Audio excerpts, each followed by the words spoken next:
안녕하십니까. 심재철TV입니다. 자, 이제 검찰이 검사 26명을 투입해서 54일간 대장동 수사를 했습니다. 그리고 그 결과를 발표했는데 한마디로 맹탕이었습니다. 유동규, 김만배, 남욱, 정영학 네 사람을 기소했다라고 지금 발표했는데요. 그 중에서 유동규, 김만배, 남욱 세 사람은 구속했고 정영학은 지난번에 녹취록 제공을 하고 협조를 했다 그래가지고 불구속 기소를 지금 했습니다.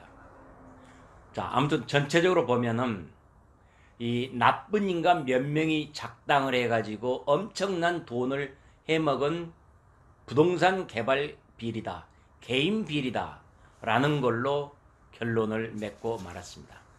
맹탕쇼라는 지적을 피할 수가 없습니다. 꼬리 자르기 부실수사라는 지적 역시 피할 수가 없습니다. 자, 누구나가 다 인정하는, 궁금해하는 그분이 누구냐? 그분에 대한 수사는 단 하나도 이루어지지 않은 것입니다.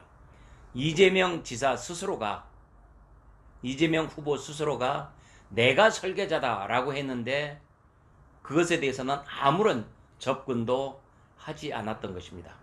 그리고 이재명 후보하고 이재명 후보의 명을 받아서 직접 연결한 가장 중요한 핵심 고리인 정진상 부실장, 지금 선대위 부실장이죠. 성남시장 시절에는 정책비서관을 했습니다. 그래서 모든 것을 다 정진상이 관장을 했다고 합니다. 어쨌든 이 정진상에 대해서는 소환조사하는 신용조차도 내지를 않았습니다. 검찰이 얼마나 엉터리 수사를 했는지는 유동규 압수수색하러 들어갔을 때, 체포하러 갔을 때 유동규가 휴대폰을 버렸다고 했죠. 창밖으로 버렸다고 했는데 거짓말이라는 건 이미 다 드러났지 않습니까? 그리고 가장 먼저 성남시청을 압수수색해야 되는데 한참 지난 뒤에 20일 만인가 성남시청 압수수색하고 하면서도 가장 중요한 시장실, 시장 비서실은 아예 빼버렸습니다. 이런 지금 압수수색을 했었고요. 자, 그리고 이어서 성남시청의 컴퓨터를 뒤졌다는데 뒤지면은 당연히 이재명 지사의, 이재명 시장의 이메일 계좌를 뒤져야 될 거 아닙니까? 그러나 그건 역시 빼버린 겁니다. 그래서 수사를 했다는 쇼를 한 거라고 얘기를 할 수밖에 없습니다. 최근에는 아파트 분양업자가 43억 원을 김만배하고 남욱한테 줬다. 그리고 이 돈이 성남시장 선거 재선을 위해서 선거 자금으로 쓰인 것으로 알고 있다라고 진술을 했습니다. 그렇다면 실제 이 진술이 맞는지를 따져보고 돈의 흐름을 찾아서 돈을 쫓아야, 돈을 추적해야 될 거 아닙니까? 그러나 그런 것을 했다는 흔적이 전혀 나오지가 않습니다. 또 곽상도 의원 아들이 50억 원을 받았다고 했죠. 그러면서 50억 클럽이 이렇게 이름이 돌아다니고 있는데 거기에 대해서도 전혀 수사하지 않았습니다. 아마 곽상도 의원 아들 50억 클럽 수사를 하면은 거기에 연결된 박영수 전 특검, 권순일 전 대법관, 이런 사람들이 줄줄이 엮여 나올 가능성이 크기 때문에 아예 수사를 안 하고 접어버린 것 아니냐라는 것입니다.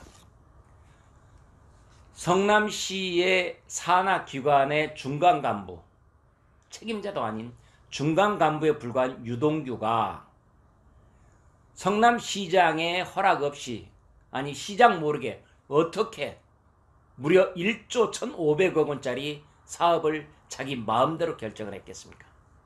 이건 말이 안 되는 것이죠. 상식적으로 납득이 안 되잖아요. 더군다나 이재명 성남시장은 성남도시개발공사에서 중고차를 팔았을 때 그 중고차 작은 거 하나까지도 직접 결제를 했습니다. 그리고 화천대유가 수천억 원을 빼먹었는데 그랬을 때 초과 이익을 어떻게 할 것이냐에 대해서 실무자가 서류 올렸는데 그것이 뒤집어졌고, 뒤집어진 것을 직접 이재명 시장이 사인까지 했지 않습니까? 그런데도 여기에 대해서는 아무런 손질도 안 하고 조사도 안 했습니다. 도시개발공사, 그러니까 직접 이 사업을 시행했다는 성남의 뜰 밑에 있는 도시개발공사, 성남시에서 이 주식의 50% 플러스 한 주를 가지고 지배권을 가지고 있는 이 성남 도시개발공사입니다.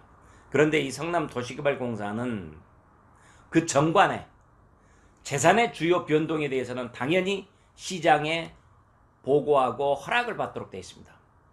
그래서 이재명 성남시장이 모를 수가 없습니다. 구조 자체가 모를 수가 없는 구조인데도 나 몰라라 하고 했던 것이고, 검찰은 전혀 이 부분에 손을 대지 않았던 것입니다. 이재명을 봐주기 위한 노골적인 편파 수사, 노골적인 눈치보기 수사였다라고 밖에 얘기할 수 없습니다.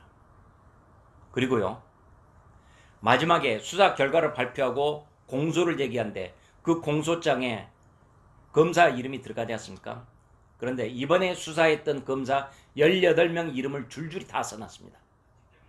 예전에는 안 그랬거든요. 자, 18명 이름을 줄줄이 다 썼다는 얘기는 나중에 문제가 됐을 때 책임을 n분의 1로 나누겠다는 이런 계산이 아닌가 싶습니다. 자기들도 하면서 후환이 두려웠는지 이런 어처구니 없는 행보를 보였던 것입니다. 자, 이제 급기야 일반 국민들의 여론은 특검을 당연히 해야 된다고 지금 70%, 적게 잡아도 60% 이상이 지금 특검을 해야 된다고 하고 있습니다. 그리고 그 여론에 따라서 이재명 후보도 특검을 하자고 라고 얘기를 했습니다. 그런데 특검을 정작 협상해야 될 민주당에서는 이래야 된다 저래야 된다 별의별 조건을 붙여가면서 특검을 안 하려고 버티게 하고 있습니다. 그러니까 후보는 특검을 한다라고 폼을 잡고 정작 해야 될 민주당에서는 안 하려고 시간 끌고 그래서 대충 개기고 넘어가는 이런 양동작전을 쓰는 게 아닌가라는 의심이 들 수밖에 없습니다.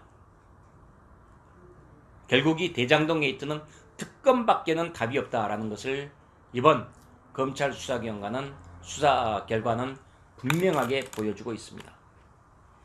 성남 시민들에게 피눈물을 안기고 대장동 일당들에게 그리고 그 배후에 있는 그분 이재명 후보로 강력하게 추정이 됩니다. 이 사람들이 막대하게 돈을 헤쳐먹은 이런 구조를 제대로 밝히려면 역시 특검밖에 없다. 그리고 국민의힘에서는 쌍특검을 하자. 좋다. 대장동 특검은 우리 야당이 주도권을 가지고 그리고 니네들이 윤석열 후보를 잡기 위해서 얘기한 고발사주 의혹은 민주당 니네들이 특검 주도권을 잡고 이렇게 해서 두 개 특검을 동시에 하자라고 얘기를 했어도 그것도 지금 이런저런 핑계를 대면서 외면을 하고 있습니다. 결국은 특검을 안 하겠다는 것입니다. 이런 속내를 감추지 못하고 있는 게 다 드러난 거 아니겠습니까? 그래서 국민들이 외면을 하고 이것은 지지도에 큰 차이로 나타나고 있는 게 아닌가 싶습니다. 대한민국이 올바르고 하기 위해서는 부정부패 비리는 정확하게 밝혀져야 됩니다. 결국 특검밖에 답이 없다라는 것은 이미 드러나고 있습니다.